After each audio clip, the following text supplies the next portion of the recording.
Where I first came into the industry, I had actually had my ex-wife got her involved in it as a sideline business. Unfortunately, or fortunately for us, 93% of the business is done by 7% of us. So you got to be in that top 7% to really get a good part of market share. Being involved in the world of Keller Williams, which is an agent-centric company, built by agents, for agents, run by agents, that for me was a game changer. I hesitated making the move like most people do because if you haven't been to Mars, you don't know what life is like on Mars. So most people fear the unknown and don't want to embrace that change. But I was intrigued by the model. And when we attended family reunion, within 24 hours, I had texted back my now wife, and it basically said, this is a snowball at the top of a mountain. We either get behind it or we're going to get run over by it. Every business and every part of the real estate business is always phenomenally in flux. And what we do is be able to read those dreams and make those things work for everybody. So yeah, we're building lives and shortening people's growth cycles. Welcome to the Top Real Estate Influencers podcast with your hosts, Mario Hurley and Alex Montalenti. Today we have a special guest, Barry Paley. Barry Paley, I know for a really long time. I mean, we're probably going back 18, 19, possibly 20 years. And on Long Island, I think I met you through Ryan Coyne, who's now the CTO over at Sirhan. And I met you, I think it was in Woodbury, right? Or Syosset or Jericho, one of these towns in Long Island. Absolutely. And I was instantly impressed with Barry because Barry had this tagline that he's a business person doing the business of real estate. That's the tagline, right, Barry? It is. Yes, it is. I still remember it after all those years. Awesome. That's a good tagline then, right? Yeah, it hit me really hard because I had met a lot of realtors that weren't treating real estate as a business. They were treating it as a hobby. They were treating it as like a part-time gig, as something like, I'll sell a house here and there. I'll make some money. I'll feed my family or I'll support my family. But Barry was like, you know what? This is serious. If it's serious, I'm going to take it seriously. I'm going to take it like a business. I'm going to treat it like a business. And no wonder Barry now is huge. He's huge at Keller Williams. Everybody knows him. He has market centers. He's taken over Long Island. And we want to really get into your head today and hear how this all happened.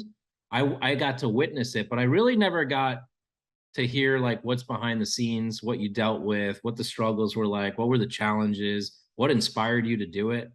So Mario and I are going to dig in a little deeper today and see what we can uncover.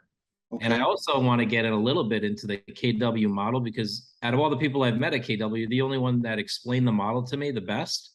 And I think people want to know what is that model? Yeah, that'd be great. It's a perfect opportunity for me to share that. Actually, our history, Alex, is roughly 17 and change years, where I first came into the industry.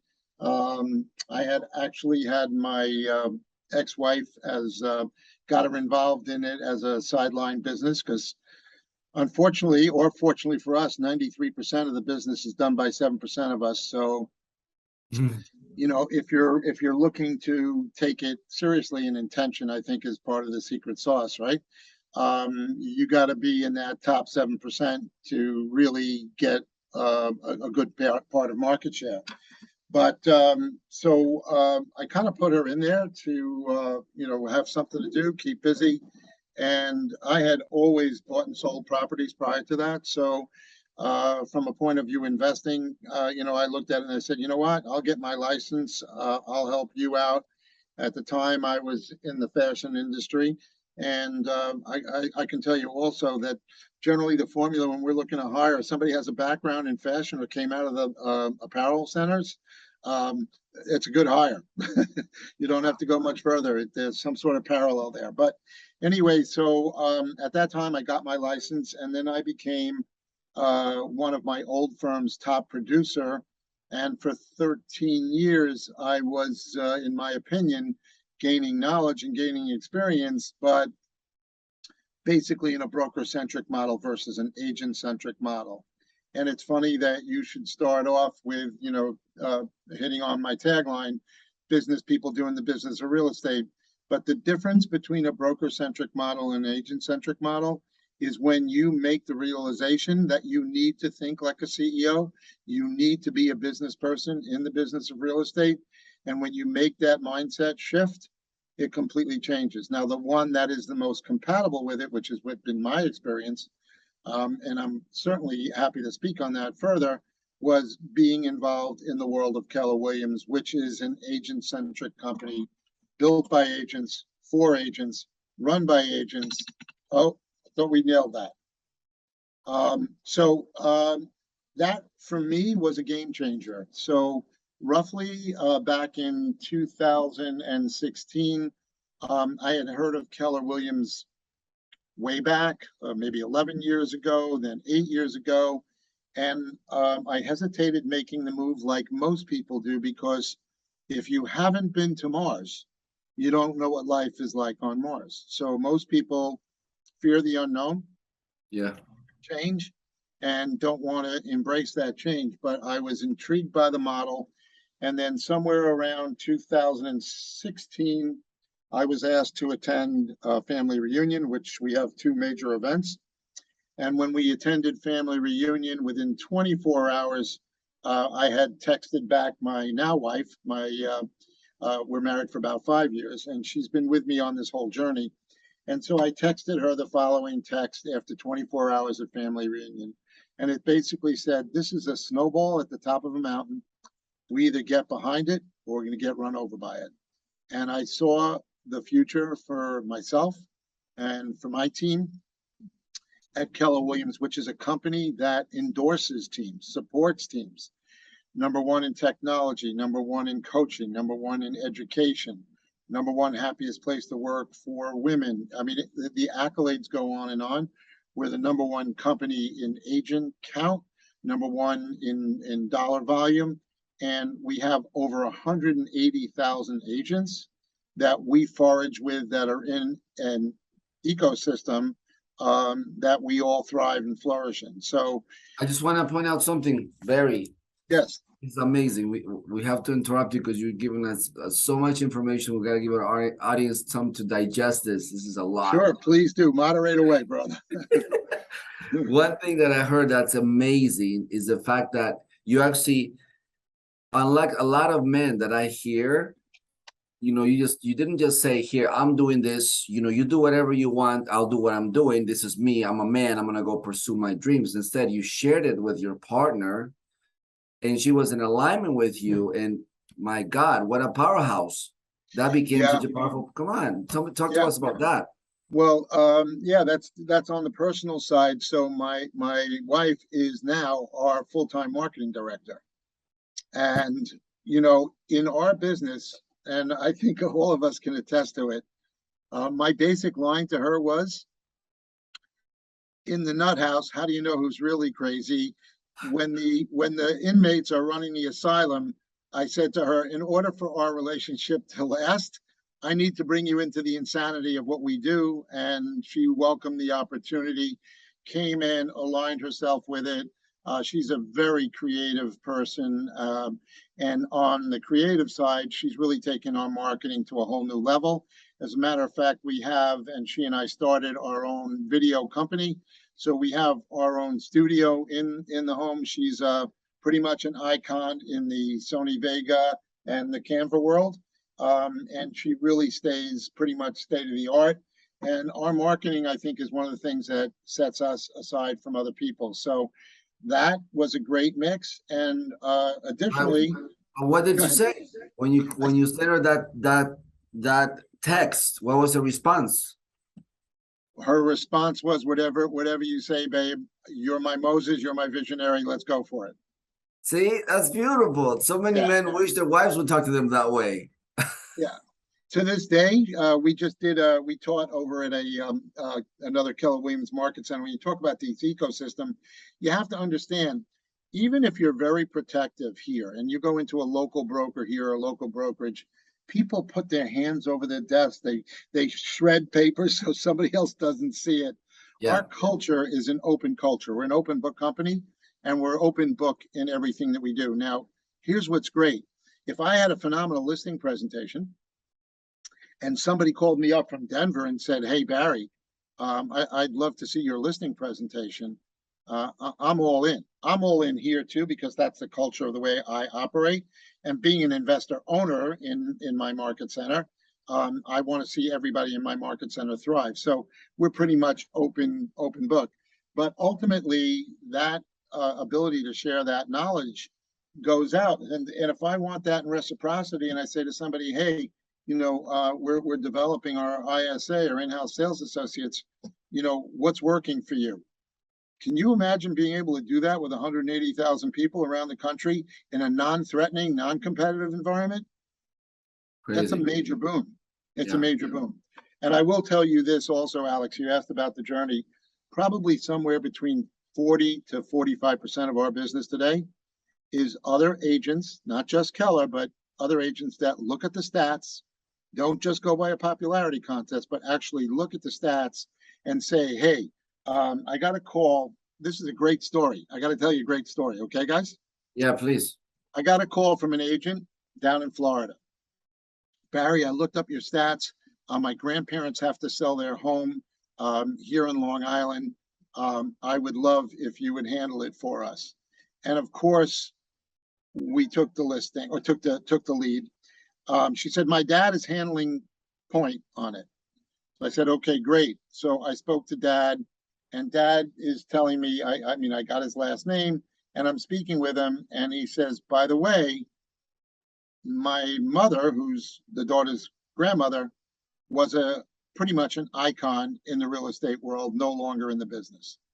And I said, what's her name? And I go, oh no, wait a minute. I know her name because I knew the last name.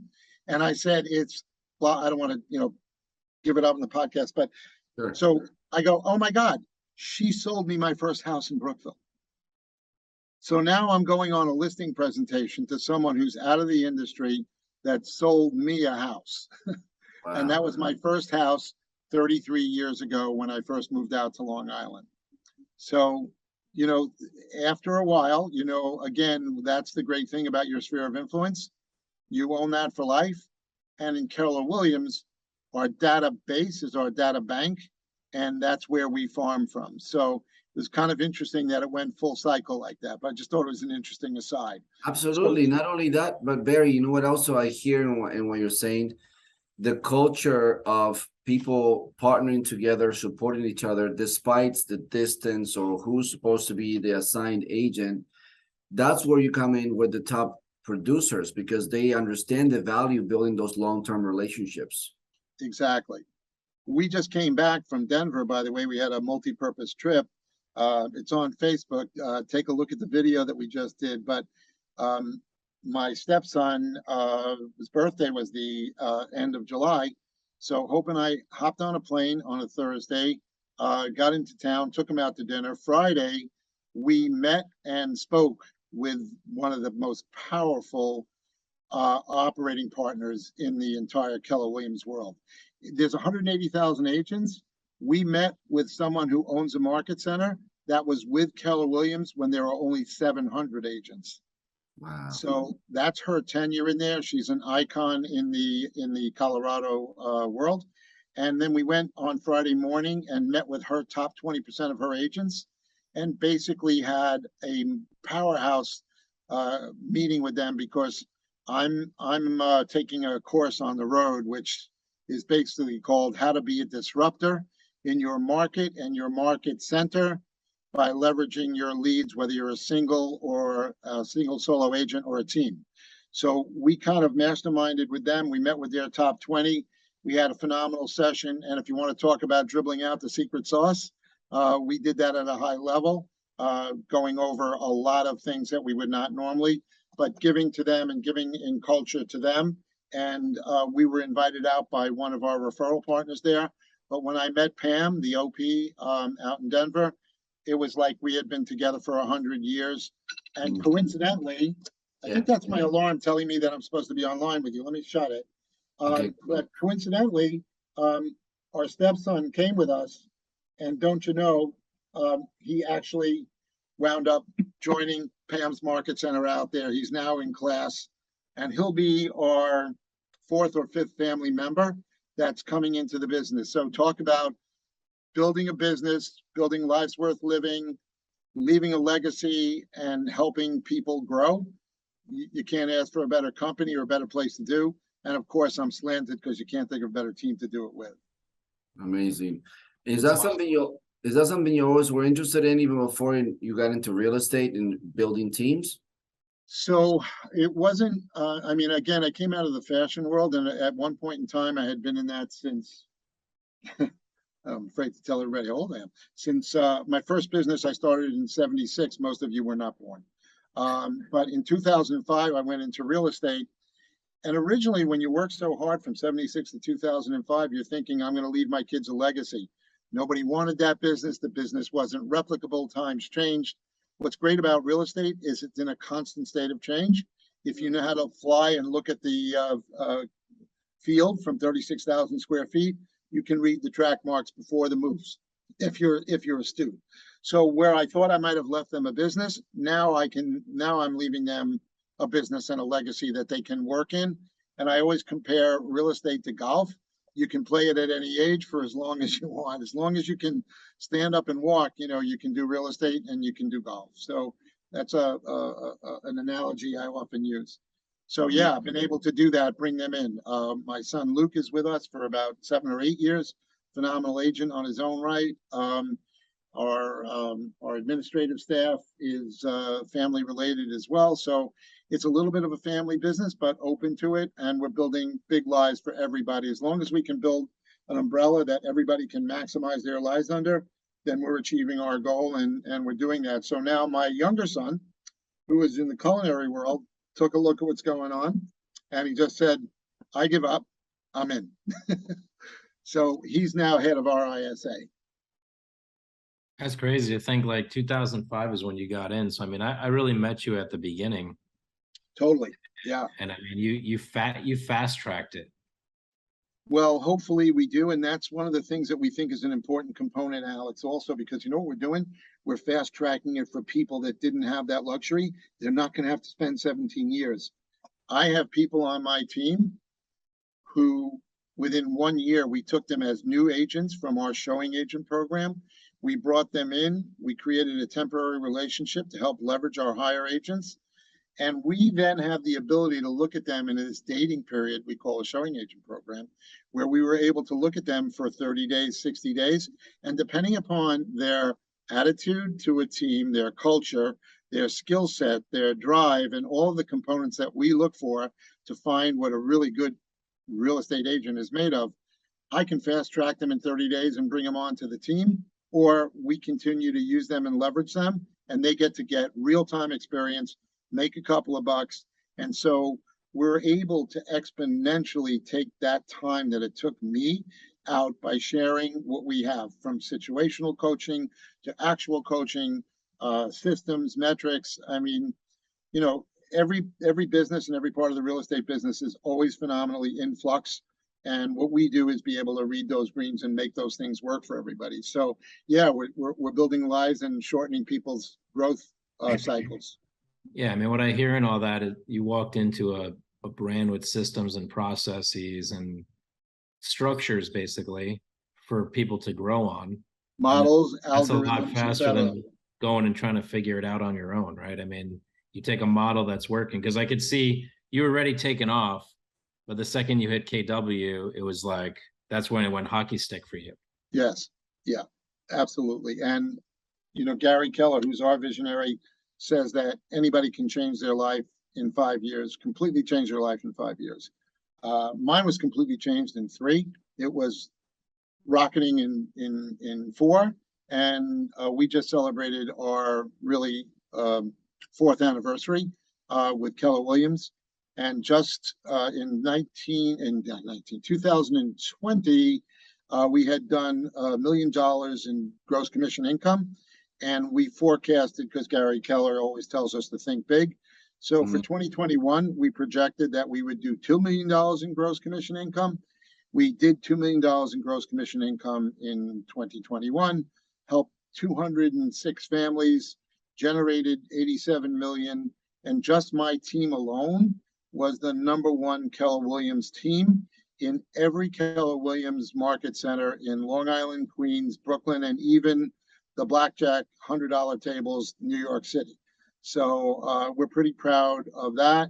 And we're kind of proud of our mission because we're directly plugged into the customer service experience. We want everybody to feel they had a Ritz-Carlton experience with us. And that is our reputation, what we hang our hat on, and we're really intentional about it. But I have people that we've brought in, like I said, just new people, and they're flourishing within a year and doing, domino transactions. So it's exciting to be able to see that and make a difference. I would say that, you're talking about customer experience and Ritz-Carlton experience, grinding your teeth on that on Long Island. I'm from Long Island, so I can say we are the biggest pain in the butt people.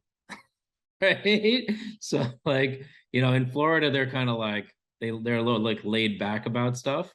But in New Yorkers know what they want, right? And they won't stop until they get what they want. So providing customer service. I came into the house the other night, Alex, and was one of those, 18-hour days. And I walk in and I said, babe, we thought this market was crazy during the pandemic, right? Because why? It was a seller's market. The buyers knew the sellers were crazy, but they could get away with it, right? So the buyers did what they needed to do to deal with the crazy sellers. Now, the sellers still think it's a seller's market. The buyers think it's not a seller's market, and everybody's totally crazy across the board. So, what we do is a very unusual thing. I mean, what we do is we get someone that wants to buy at the low, someone that wants to sell at the high. We have to get those people on the same page, then get two attorneys, not to destroy the deal, but make it happen. Get through the lenders, get through the home inspectors, and get everybody to the closing table. And only then do we get compensated both financially and, more importantly, from a spiritual point of view, because we're helping people move on with their lives and being a major component in doing that. And every one of them, none of them are textbook. Every one is a little bit of a different roller coaster ride, some smoother than the others. But we go through that turmoil and that angst with every single one of our clients. So although I did not have black hair when I started, but it was already gray. And I like what you said earlier, Barry. You mentioned new people that come in within their first year, their opportunity for growth is tremendous. But you mentioned a couple of conditions. Sure. You said it takes something, it takes some specific qualities or specific mindset for people to thrive in your team. Can you tell us a little bit about that? Yeah, I'll answer it in two parts. One is what it would take for them to thrive in either case, whether they're on a team or not, but specifically for the team, there are other qualities. I tell everybody that the difference between a mentor and a coach is that a coach will hold you accountable and pursue you and to commitments, etc. And I tell everybody, I do not have the time to coach you. I'm not here to wet nurse you. I'm here for the people that want to learn. And I got a great story on that. And that is that when we moved our offices, when I was with my prior brokerage, we moved our offices, and it had 5 offices in it in a row. And my people got there before me, but I had taken the corner office on the right. Okay. And one of the guys was in the second office to the left. And then when I come in, I see him pick up his stuff and move to the office next to me. And I said, what was wrong with the other office? And his answer was, I couldn't hear you. Right? So his game was, and the restaurant industry has a term for it called staging. But his basic thing was, I'm going to learn everything I can. I'm going to listen to everything you say, and I'm going to be able to mirror it. And what do we all do when we have conversations with clients, right? It's all about mirroring, right? You want to mirror the client so that you're on the same page. So it's got to be somebody that is self-motivated. So that's number one. You got to want it. This is not a business. This is not an easy business. It is not a layup. And if you're coming to a team because you think they're going to give you leads only, and you're not prepared to do everything it takes to convert that, no, then they're making a mistake. But I would say to you that the profile that we look for is self-starter, self-motivator, hungry, coachable from the point of mentoring, not necessarily coachable from the point of view of being held accountable. I want people to have their own accountability. And then people that are knowledge-based, people that have an understanding of their relationship. I tell my people, when you go to an open house and you're running an open house, you are on stage. You are being interviewed by everybody that walks through that door. And I can't tell you how many times we've actually converted people that came to an open house to suss out a realtor, not that they were interested in the house, but to suss out the realtor, how they hold an open house, what they do, what their presence is there. Are they active? Are they engaging? Are they helpful? Are they too pushy? So ultimately, it's got to be a self-starter, totally motivated, hungry, knowledge-based, wants to grow. And then for us, they have to have a mindset of the fact that they would rather be a part of a team that can help them grow than just come and get what they can and leave. So we look for another mindset there where they can buy into a we, into an us, not into an I, me, or mine. And I remind my people all the time, this is your team. If I see somebody on my team that's not interactive on social media, I look at them and I go, what do you think you're endorsing me? This is about you. If you don't get that mindset, then you're defeating your purpose. So we're pretty strict about it. I mean, you don't always get all 10s across the board. But what we do is we work with people. If they're off and they're off on mindset, we'll coach them. I provide coaching for everybody on my team. We have master coaches that come in and take both our ISA and our salespeople through that course. Our value proposition for a team blows away, quite frankly, and I don't care. I'm saying it on the pod. It blows away any of the teams that are out there. I have people that come in here and go, "Oh my God, this is what I was looking for, and I'm not getting it from my market center." Even within a Keller Williams brokerage, where they're not getting what we do and what we provide. And we give away secret sauce every Monday and Friday at 9:30 to 10:30, and we invite those newer agents in to see what it's like to be a part of it. And one of them came and said to me the other day, "Oh my God, this is what I've been searching for, and I was ready to leave the industry because I couldn't find what I need." It's difficult business to break into. So if you have the right mindset and you want to be a part of something that's larger than you, that you can be a part of, trade on our reputation in the market, trade on all of our secret sauce, our situational coaching, our mentoring, our systems, our algorithms, our marketing. I mean, Hope's marketing is, like I said, state of the art. We just do things differently than other people do. And I think that's our second tagline, Alex, that we've always had, which is, all agents are not the same, and doing business with a business person in the business of real estate, and who you work with matters. So with 93% of the business being done by 7% of us, 98% of all leads coming from the internet, and where we harvest and market there on 365, 24/7, the value proposition that we can show somebody is absolutely amazing. If they're looking to succeed, we can exponentially help them do that. So anybody out there in the world, contact Alex, contact Mario, or give me a call. We would love to talk to you about a career in real estate. Yeah. Along with that, three things that I heard. One, what I would love to know, how long does it take for you to determine, okay, you're definitely part of this team, I can see a future with you, or this is not for you? What I can answer you correctly is that if they're, let's say on a 1 to 10, if they're a 9, do you guys know the story about the David and Michelangelo? No. So Michelangelo carved the David, which is, of course, available to see in Italy. Also, by the way, also in Las Vegas, there is an exact replica at Caesar's Palace. Okay, there you go.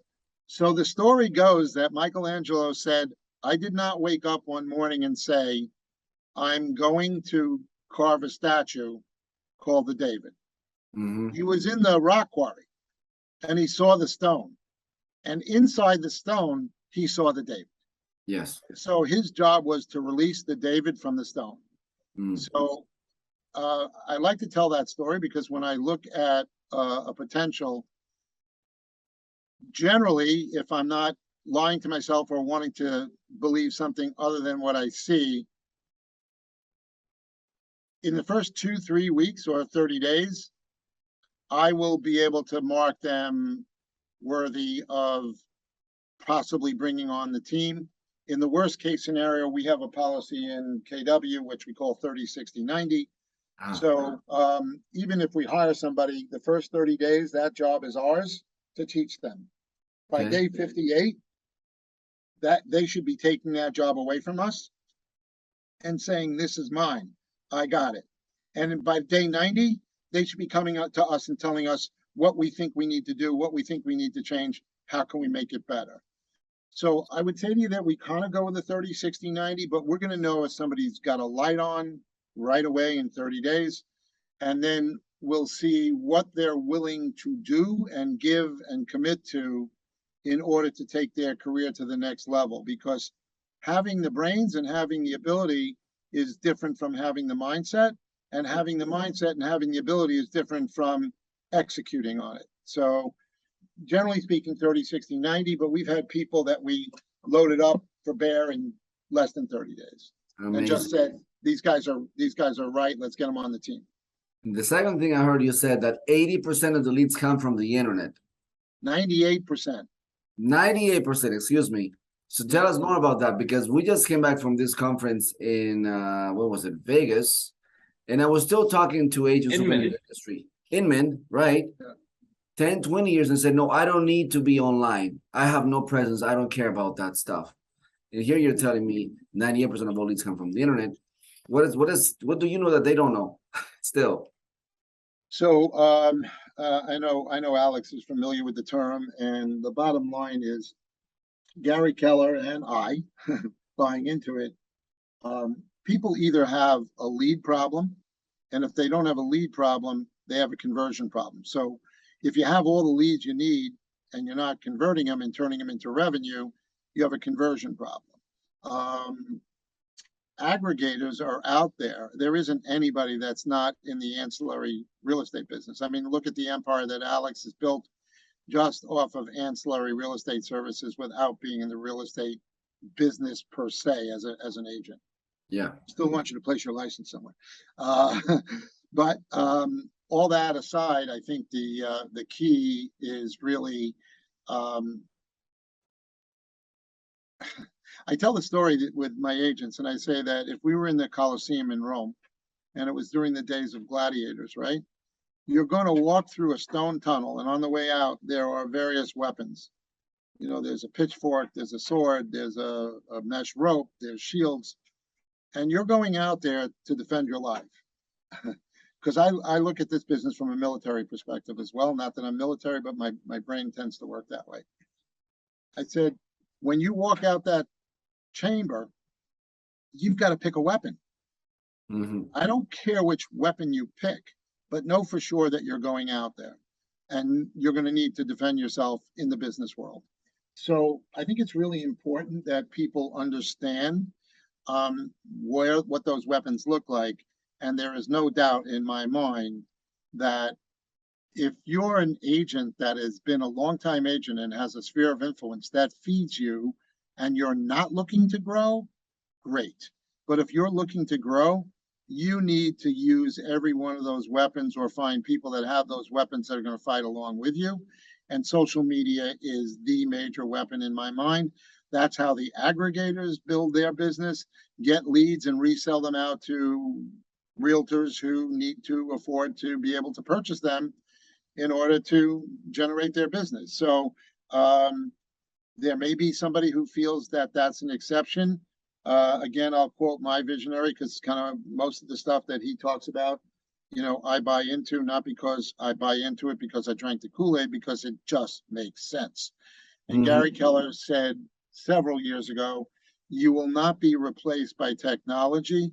You will be replaced by an agent who embraces technology. And so you either embrace technology or you have a bullseye on your back. Not that we don't have a bullseye on our back anyway, because when you're running in front of the pack, there's always, you know, your back's to the crowd. So that always brings on its own particular stuff. But we take that challenge well and take point and run with it. So I think that anybody that disavows the validity of social media has basically just gotten into a formula where they feel they have enough business. Look, don't forget, this is the only business in the world where you can make as much or as little as you want. Yeah. You want another pair of Jimmy Choos, you know, you can work and make your 40, 60, 80. You want to talk about a time-life balance and, you know, pick up 100, you know, you kind of do whatever you want to do. It's like, you know, a game, and you just have to decide what your risk reward ratio is. No different than you would be looking at a stock portfolio, right? You want high risk, you're going to get a high reward. You want low risk, low reward. So I think it's basically the same, but to count social media out of your weaponry, to me, that's just somebody who doesn't want to grow and doesn't want to look at the market for what it is. Now, here's another one that I heard, which is rarely heard. So far, I don't think any of our guests have mentioned this. You talked about the spiritual side. You're like, what is that all about? How much of that is part of your business? Well, we have core values in Keller Williams again, and I have my own core values, and they're in alignment, which is why I was able to join the company and build a business. You know, it's win-win or no deal. That's one of our main mottos. And bottom line is, we believe in coming from contribution. And my favorite line is, may he rest in peace, the Kenny Rogers song. You got to know when to hold them, know when to fold them, know when to walk away, know when to run. There's time enough for counting when the dealing's done. We never walk into a deal with commission breath. We walk in with a servant's heart to take people on a journey that we know better than them. Look, when I went to Israel on my honeymoon, I hired a guide. I could have walked around with a guidebook, but I hired a guide. Why? Because I'm going on a journey. I want to go on a journey with somebody. You know, we do that journey 206 times a year. So, you know, we know what it's like. If you were going to go out in the woods with Tread Barter and you're out in the woods at night and you hear a twig break, he knows whether it's a dog, a mouse, or a bear. And, you know, he's seen it before. He knows it before. So we feel that if we come from contribution, if we come with a servant's heart, if we come with knowledge and professionalism, we are consultants. We're not sellers. We stay away from commission breath. Our game is to take people from one point to another, just like a Sherpa or a guide, whatever it is, to take them on a journey that we have already been through the labyrinth 206 times, and we know how to take them there. Sometimes they listen, sometimes they don't, sometimes they fight us, but generally speaking, we always come from it. And one of the things that we always say up front is that if someone is your advocate, it's not always that you're going to hear from them what you want to hear. But if I'm your advocate and I'm really doing my job, you're going to hear what you need to hear. Whether you listen or not is your choice. But we will not allow ourselves to be intimidated in our client relationships and offer them the wrong advice, or take a different way around, or take a deal that we don't think is right for them to take, or be able to get them where they want to go. Our mission is to take them through that journey, deposit them into a safe harbor. That will be our monopoly money. That's where we get. The money is the byproduct at the end of the day. We're really not talking about commission. We're just talking about reward for service. Amazing. So I got a question for you. So Yes. you talked before about accountability and mentoring, and you know, you don't have time for the accountability part. They got to come ready to go for that, but you do provide coaching. What about for yourself? Like, who are your mentors? Do you have people holding you accountable? What's your structure? Yeah, I do. I have two coaches that I meet with weekly. and various parts of my company are also certain people are also in coaching. But yeah, I have two coaches that I work with on a weekly basis. They're both excellent. And so I'm a different kind of cat. So I think that they approach me from accountability from a different point of view. I think at some point I have credibility, and basically it's more a sounding board and discussing checkpoints and goals along the way. So I've been deemed, I thought I was not coachable, but I have been deemed coachable by my coaches. So How long have you had your coaches, or which one's yeah, been the longest? One of them is about 2.5 years, and the other one is about a year and a half. And what would you say is the thing that they chiseled away to get to your David or your Barry?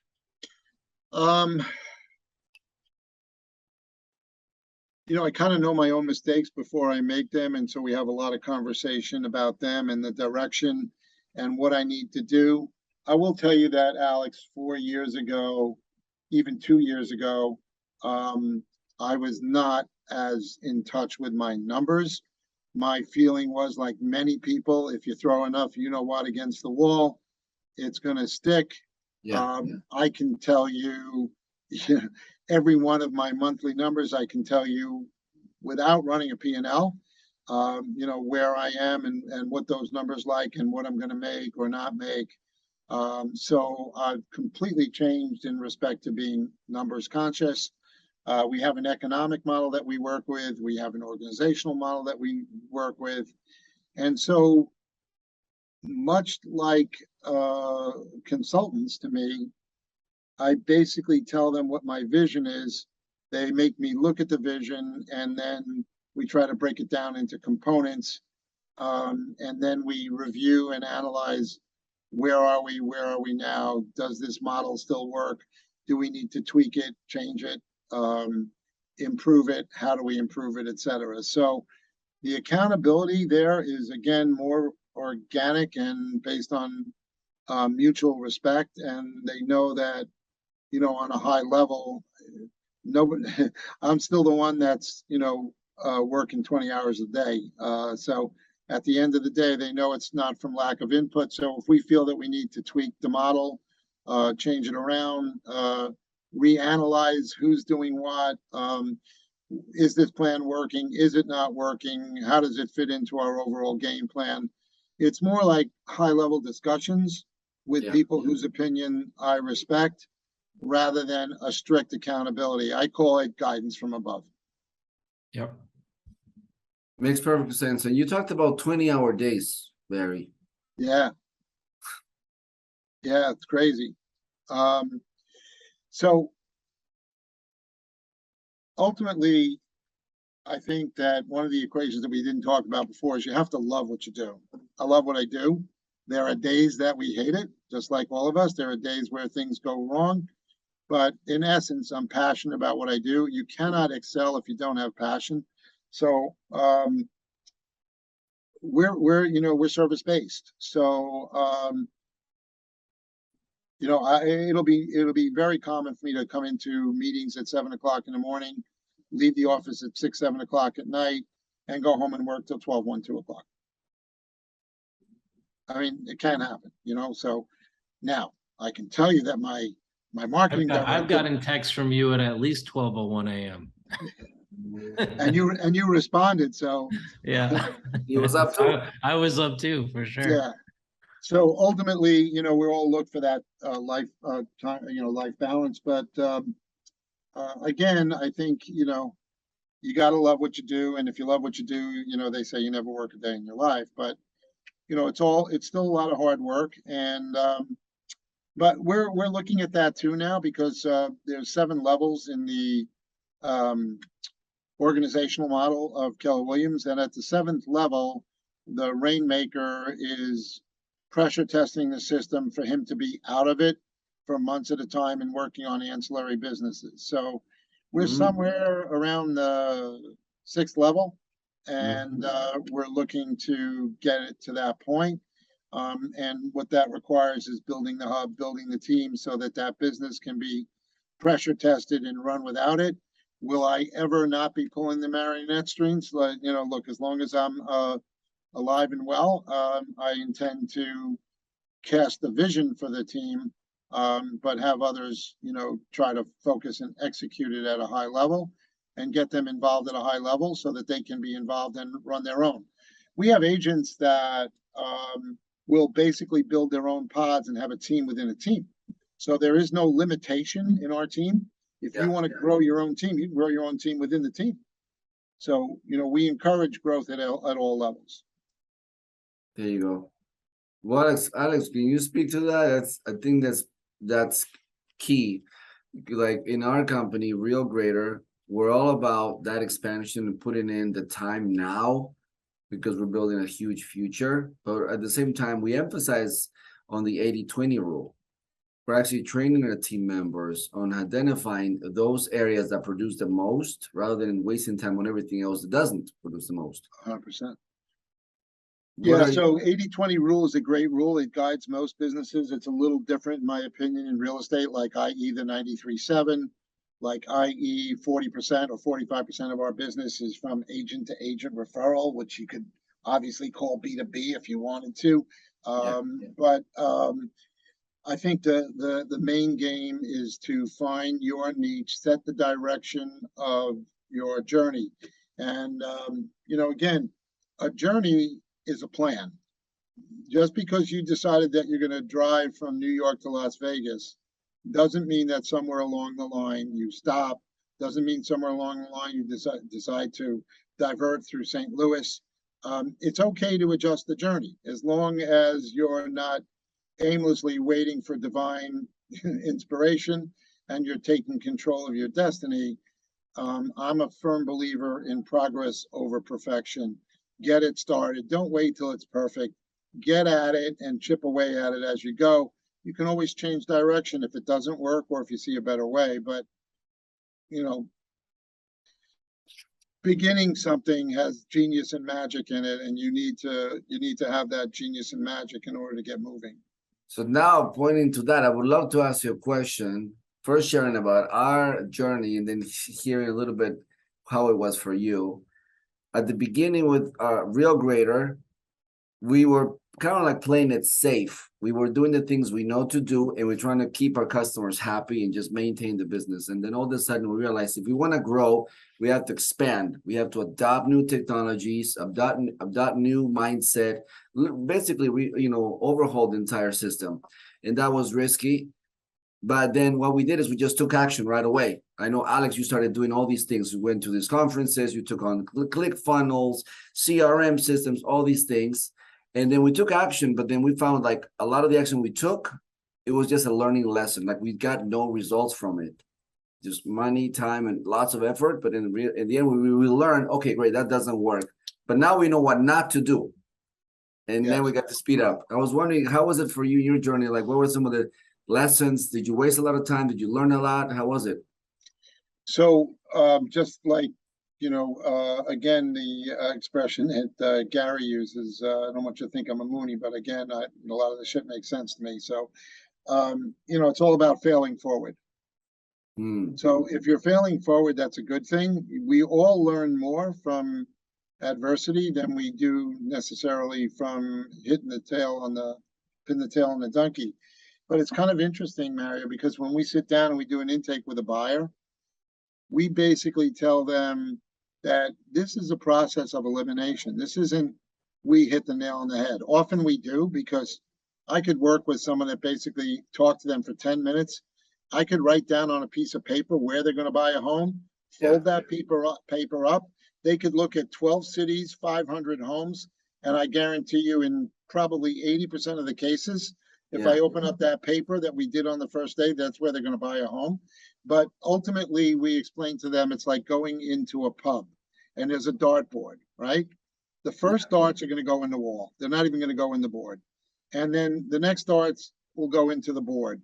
And the next darts will go into the black or the white, and then eventually green and red. So it is a process of elimination. And I tell them, I will learn more from what you don't like than what you do like. So give me the feedback to do that. So I think that coincides kind of what you're talking about. Progress versus perfection. You fail forward, you make changes, you learn from adversity, and you trim your sails and face the wind. There's a lot of wisdom. Yeah, I think what I've learned that has really opened us up is that every time we fail or we think we're failing or failing forward, there's actually an opportunity there. There's a learning opportunity, and it's all on the way. It's like the first CRM, Mario, that we hooked up. The team was like, "What, are you crazy? We're not going to use this thing. It's so much work." And now they live by it, right? The first system we used internally was Slack. The team was like, "No freaking way we're using Slack." And that one didn't work for us, but then it got us into Facebook Workplace, and now everybody loves Facebook Workplace. So it's like even the systems that you try actually lead you and open you up to trying systems. And then you find the right system, and then it hits, and then it starts to work. And it's the same thing with marketing. It's like you find the right marketing. If you're doing no marketing, well, what are your chances, right? But if you fail on a few marketing tests, that's when you'll actually learn what the opportunities are. And like we just did a big mistake in our company, and we learned from it. And we created all these new policies and procedures, and now it's rocking and rolling again. So I'm always looking at, like, when things aren't working, most people go, "Oh man, this sucks." Right. And I'm looking at it as like, okay, I know there's an opportunity here. I'm just waiting for it to show up. And then it's like, oh, there's the gold. We got the gold out of it. Good. Yeah. I think, again, like you said, it's fail forward. But what I do think is also, and I don't have to, you can quote any of the brilliant minds in our industry, whether they're the John Maxwell's or Tom Ferry, I mean, whoever, Dave Ramsey, I mean, these are all icons in our world. And at the end of the day, everybody's basically going to tell you that you're a product of the company you keep. And so I kind of marry that with the old line again, like, if you're not the lead dog, the view is always the same. Who you associate with and how far you go up the ladder and who you talk to at that ladder. And if you're open and exchanging and having mindset and knowledge based, you're going to continue to grow. So we go back to what we talked about as far as the criteria. It's about knowledge base. So if you're in search of knowledge, if you're in search of excellence, if you're in search of growth, if you're in search of making yourself a better person than you are today, tomorrow, those things are all going to come as the reward. The universe is going to support you in that. And that ties back to, Mary, what we were talking about on the metaphysical level, right? It's about being in the stream, being in knowledge, being immersed in knowledge, and going ahead and being able to work with like-minded people that have like-minded mindsets and like-minded philosophies. And that's, again, something that we look for on the team. And someone that's basically saying, hey, that's me, but I don't know how to get there. You don't know how to get there? Give me a call. We'll show you how to get there. We'll help you get there. So one more question before we go. The young generation, people in their mid-20s, 30s, approaching 40s, who think they have a faster route to get there, who think, people who are more traditional values, they're obsolete. They're doing stuff the old school way when there's all this technology, social media, all these things. They think they can just skip the steps. What are your thoughts in terms of the young real estate agents? So, look, it's a millennials world. So I think to deny the fact that they exist and that they're a big part of our economy and our business is wrong. I think that the real diamond in the rough is someone who has the work ethic that I do and the mentality of a current millennial. So there are millennials who I think we would all describe as entitled or different, or have a different work time life balance situation going on. But ultimately, show me somebody who has the technology and the expertise of being a millennial, we'll just use them as, because this could apply for Gen X or whomever, right? But if they have the mentality and they have the best assets of that era, and they have the work ethic of wanting to exceed and be knowledge based versus one of entitlement, that's the guy I want to hire. That's the guy who's going to be your lottery ticket. So those are the people that I want to align myself with.